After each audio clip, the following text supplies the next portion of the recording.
Okay, good afternoon, and I'm going to be talking about my theory of rewards and punishments. It's based on the philosophy of Christian philosophy of Jesus, what he taught about nonviolence. So you know where the origin is, but I have a more modern take on it, having to do with the fact that it's not good to reward or punish children, as far as I can see. When you reward or punish children, you're actually causing them to become addicted to whatever. It could be to the reward that you're giving them. It could be to a punishment that you're doing for them, that you are doing to them. It could be candy. It could be being abused. Like people, I think, who are abused by their husbands, I believe they became addicted to being abused. And that's why they tend, or some people, not all, maybe not all of them, but in some cases. And that would be why they would keep on choosing. If one man doesn't work out, the next man that they choose would also be an abusive person. They will be attracted by the abusiveness. So it's better not to punish children, and it's better not to reward them, because when they grow up, it seems to me they have all sorts of distortions within their way of acting, which some of them are not obvious addictions.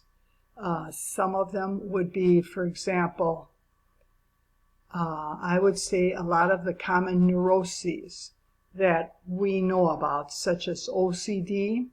This would be connected with punishment.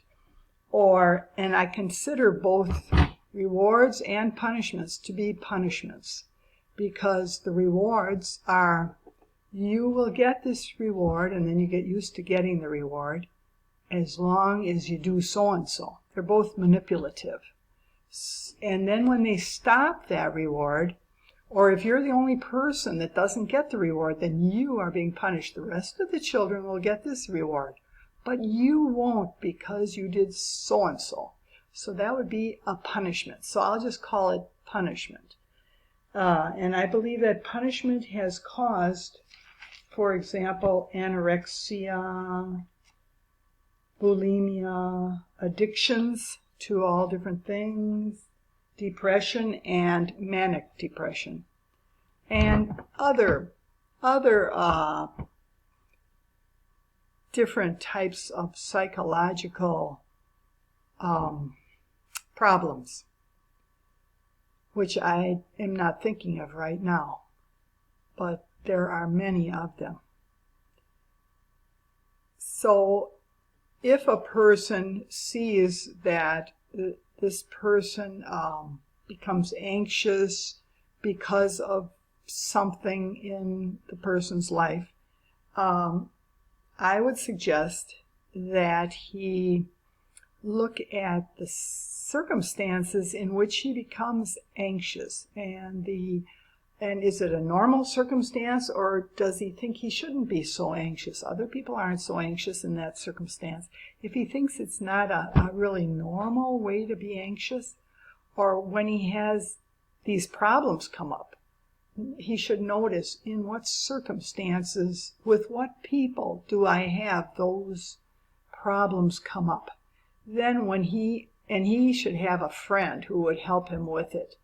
If anyone would want to ask me to help them, I would be glad to, but I'm not going to give my phone number right now, but maybe someday I would give it, and I could help you. But some other friend could help you look at your life, someone that you trust, help you look at your life and figure out what is a typical situation in which you have this type of wrong reaction, and then analyze that the way you analyze it is by writing a letter to whoever the person is that you feel is abusing you, is punishing you.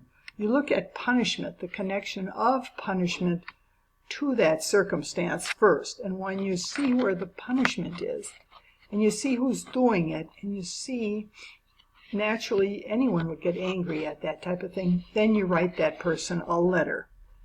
And you, in the process of writing that person a letter and telling them what you really think about the situation, you are analyzing it. And in the process, do not send a letter by any means, but you, for your own sake, you're figuring it out as you write that letter. Your friend can't really help you with a lot of the details because you're the only one that knows what happened exactly. If you remember it, you're going to know. And then in the process, maybe a lot of other memories will come in. And then you should write many, many letters, because this could come like a deluge, which is not convenient because it could make you very upset for a number of days.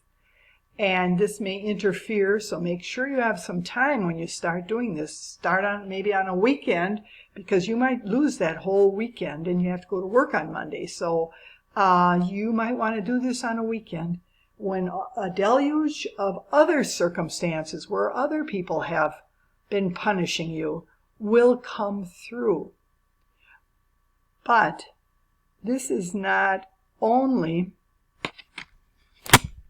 Do I see the number 6 here? Did I already talk for almost 7 minutes? I only wanted to talk for 5 minutes. So hopefully I will be able to continue this on another day. I'm sorry I have to stop talking.